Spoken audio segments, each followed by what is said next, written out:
بسم اللہ الرحمن الرحیم۔ تمام سامعین کو روحیل خان کا خلوص بھرا سلام۔ واقعہ کربلا تاریخ اسلام کا وہ پرسوز واقعہ ہے جو قیامت تک نہیں بھلایا جا سکتا، جس میں نواسۂ رسول حضرت امام حسین رضی اللہ تعالی عنہ شہید کر دیے گئے تھے۔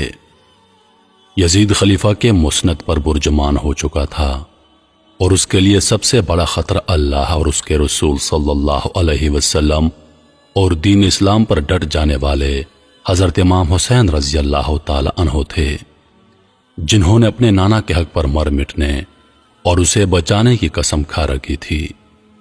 یزید سمجھ رہا تھا کہ والد اور بھائی کی شہادت کے بعد حضرت امام حسین رضی اللہ تعالی عنہ کمزور ہو چکے ہیں۔ اس نے سوچا اپنی طاقت کو مزید بڑھانے اور حکومت کو مکمل طور پر اپنے قابو میں کرنے کے لیے آپ رضی اللہ تعالی عنہ کو راستے سے ہٹانا فائدہ مند ہوگا، لیکن اسے شاید معلوم نہیں تھا کہ سردار جنت کے لیے دنیاوی خلافت کوئی معنی نہیں رکھتی۔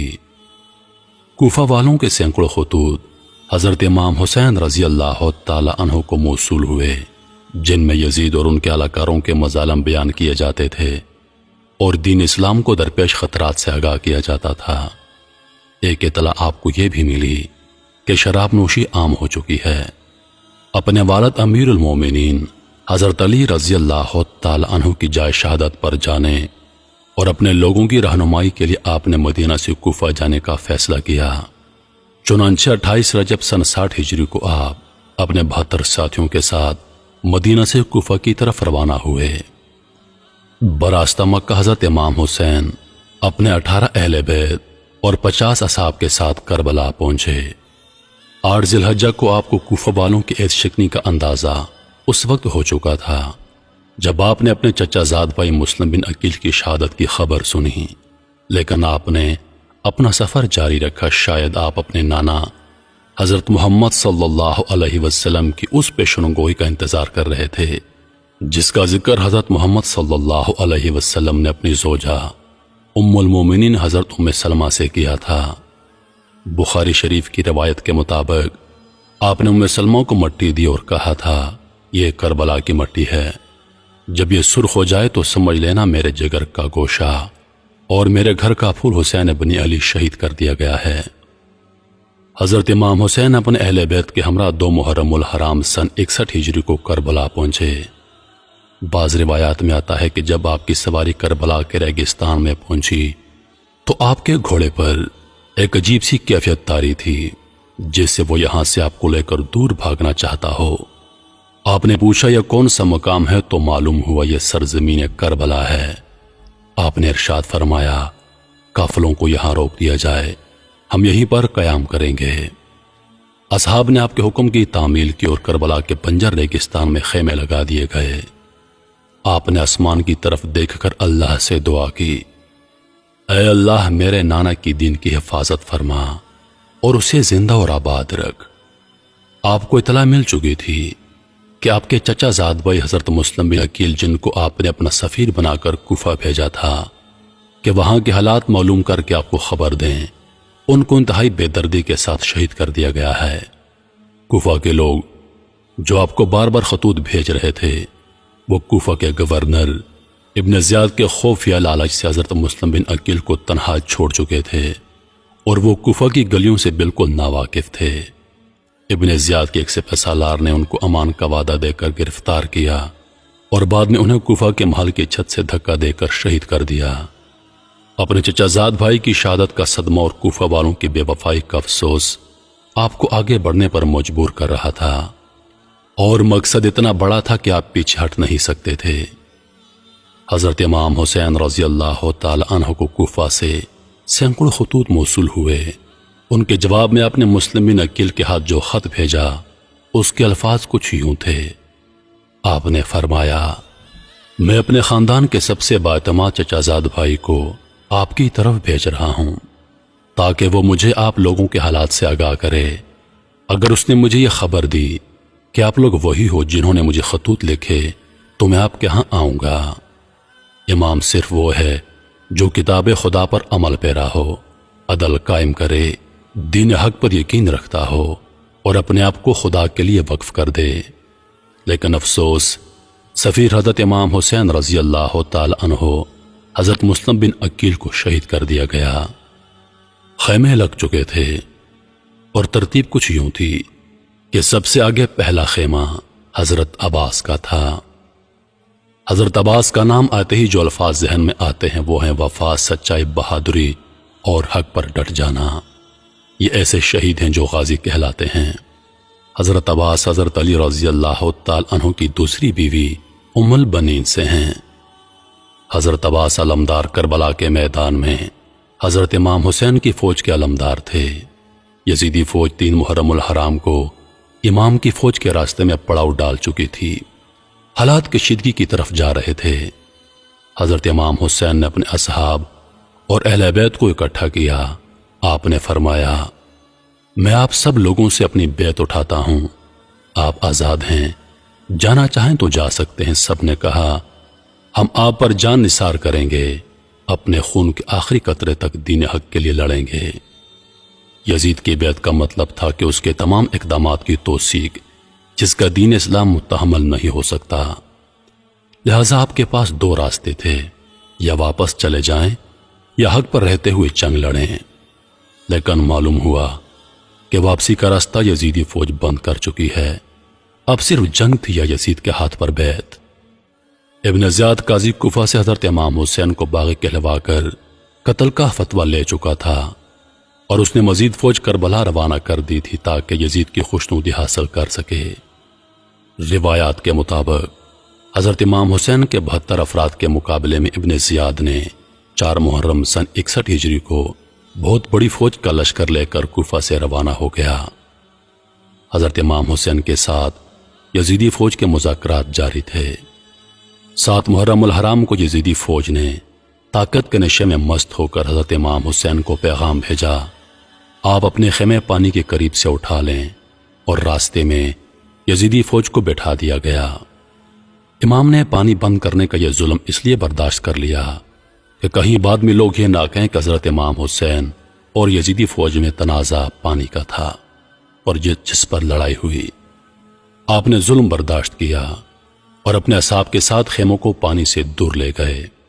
تپتے صحرا میں سب لوگ پانی کی پیاس سے تڑپنے لگے۔ لوگوں نے پانی کا تقاضا کیا، لیکن یزیدی فوج نے امام پر پانی بند کر دیا۔ بچوں سے زیادہ دین اسلام کی فکر تھی کہ یہ کن ظالموں کے ہاتھ اقتدار آ گیا ہے۔ یہ لوگ زمانہ جاہلیت سے زیادہ خطرناک اور گمراہ تھے۔ امام کسی صورت بھی یزید کے ہاتھ پر بیعت کرنے کو تیار نہ تھے۔ امام نے فرمایا، ہمارا راستہ چھوڑ دو، ہم کوفہ یا کہیں اور چلے جاتے ہیں، لیکن یزیدی فوج کسی بدقسمت جانور کی طرح طاقت کے نشے میں چور تھی۔ اس کے سربراہ نے کہا، 2 ہی راستے ہیں، آپ یا تو بیعت کر لیں یا جنگ کے لیے تیار ہو جائیں۔ 9 محرم الحرام کو شمر یزید کے ساتھ کربلا کے میدان میں داخل ہوا۔ بعض روایات کے مطابق 9 محرم الحرام کو یزید کی فوج میں مزید جنگجو شامل کر دیے گئے تھے جو حضرت امام حسین کی فوج کے 72 جانثاروں سے جنگ کرنے کربلا میں آئے تھے۔ شمر نے آتے ہی اپنی عیاری اور مکاری کا استعمال کرنا چاہا، اور اس نے حضرت عباس اور ان کے بھائیوں کے نام امان نامہ بھجوایا کہ آپ لوگ اس طلائی سے الگ ہو جائیے، آپ کو امان ہے۔ شمر نے کہا، آپ کی والدہ میرے قبیلے سے ہے اور اس رشتے سے میں آپ کا ماموں لگتا ہوں، لہذا آپ کو آپ کے بھائیوں سمیت امان دیتا ہوں، آپ جہاں جانا چاہیں چلے جائیے۔ حضرت عباس، جن کا نام بھی وفا کا پیکر ہے، وہ کہاں ایسی باتوں میں آ کر اپنے بھائی کو چھوڑنے والے تھے۔ آپ کی ماں کا ذکر آیا تو حضرت عباس نے شمر کو کہا، او ملعون، اپنی ناپاک زبان سے میری ماں کا نام مت لے، انہی کی تربیت اور حکم سے آج میں یہاں پر موجود ہوں۔ 9 محرم الحرام کی رات حضرت امام حسین کو یقین ہو گیا کہ یزیدی فوج آپ کا خون بہانے کے در پر تھے۔ آپ نے اپنے تمام اصحاب اور اہل بیت کو اکٹھا کیا اور فرمایا، آپ میں سے جو جانا چاہے جا سکتا ہے، دشمن اپنے لیے جہنم خریدنا چاہتا ہے، میری خواہش ہے کہ میرے نانا کی امتی جہنم سے بچ جائیں، لیکن وہ ہمارے خون کے پیاسے ہیں۔ روایات میں آتا ہے کہ حضرت امام حسین نے روشنی ماتم کروا دی کہ اگر کوئی جانا چاہے تو چلا جائے۔ کچھ دیر کے بعد آپ نے اپنے باوفا بھائی اور ساتھی کو کہا، عباس روشنی بڑھا دو، یعنی حضرت امام حسین کو یقین تھا یہ میرا بھائی مجھے تنہا نہیں چھوڑے گا۔ 10 محرم الحرام کا شروع ہوا۔ تمام اصحاب اور اہل بیت نے رات جاگ کر گزاری تھی۔ سب لوگ پیاس سے نڈھال تھے۔ 7 محرم کی شام کو حضرت امام حسین کے حکم سے حضرت عباس اپنے چند افراد کے ساتھ یزیدی فوج کو دھکیلتے ہوئے فرات سے پانی کا مشکیزہ بھر کر لائے تھے، لیکن 10 محرم کو فوج کئی گنا بڑھ چکی تھی۔ شمر راستے میں حائل تھا۔ پیاسے بچوں کی ڈوبتی چیخیں اور سسکیاں ماحول کو پرآشوب بنا رہی تھیں۔ حضرت امام حسین کی 4 سالہ بیٹی حضرت بی بی سکینہ پیاس سے نڈھال تھی۔ انہوں نے اپنے چچا حضرت عباس سے پانی کا تقاضا کیا۔ حضرت عباس بی بی سکینہ اور حضرت علی اصغر کے لیے پانی لینے نکلے۔ آپ کے ایک ہاتھ میں علم تھا اور دوسرے ہاتھ میں تلوار تھی۔ آپ نے مشکیزہ اپنی پشت پر لٹکایا اور حضرت امام حسین کی اجازت سے پانی لینے روانہ ہو گئے۔ یزیدی دشمن گھاٹ لگائے بیٹھے تھے۔ علی زادی کی ہیبت اتنی تھی کہ کوئی سامنے آنے کی جرت نہیں کرتا تھا۔ یزیدی فوج کو پیچھے دھکیلتے اور روندتے ہوئے حضرت عباس پانی تک پہنچ گئے۔ آپ نے مشکیزہ پانی سے بھرا اور گھوڑے پر اپنے سامنے رکھ لیا۔ حضرت عباس تیزی سے خیموں کی طرف گھوڑا دوڑا رہے تھے کہ کسی تیر انداز نے ایک تیر مشکیزے پر مارا، پانی ضائع ہونے لگا۔ آپ نے اپنے مولا کا علم نیچے نہیں کیا، اپنی جان کی پرواہ کیے بغیر آپ نے تلوار والا ہاتھ مشکیزے کے پانی کو ضائع ہونے سے بچانے کے لیے استعمال کیا اور پرچم بلند رکھا۔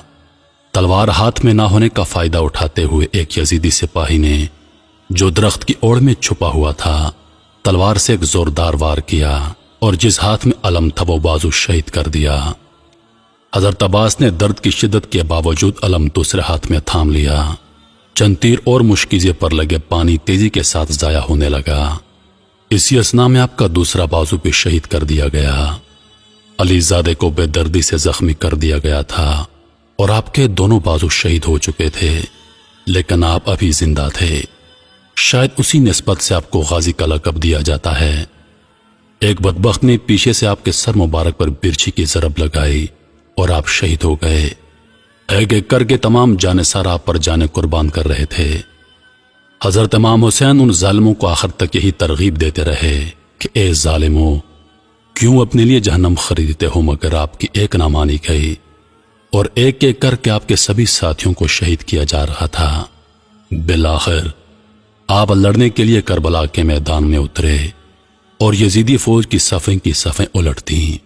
نواسۂ رسول صلی اللہ علیہ وسلم قہر بن کر یزیدی فوج پر ٹوٹے۔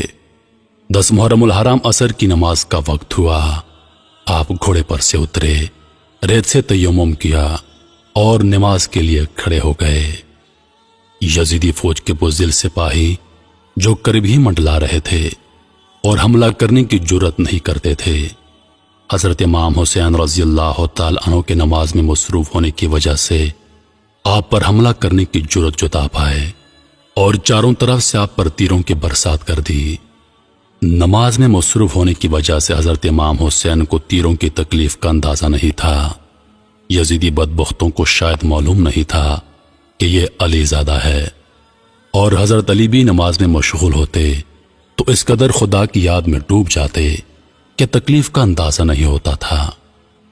جب حضرت امام حسین رضی اللہ تعالی عنہ سجدے میں گئے تو شمر نے اپنی تلوار کی ضرب سے آپ کا سر مبارک جسم سے الگ کر دیا اور اس کو نیزے پہ بلند کیا۔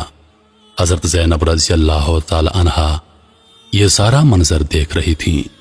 خیموں سے بیبیوں کے رونے کی آوازیں آئیں تو یزیدی فوجیوں نے خیموں کو آگ لگا دی، خواتین کے سروں سے دوپٹے چھین لیے اور سب کو قیدی بنا کر یزید کے دربار میں پیش کر دیا۔ اس کے بعد کے حالات انشاءاللہ اگلی ویڈیو میں بیان ہوں گے۔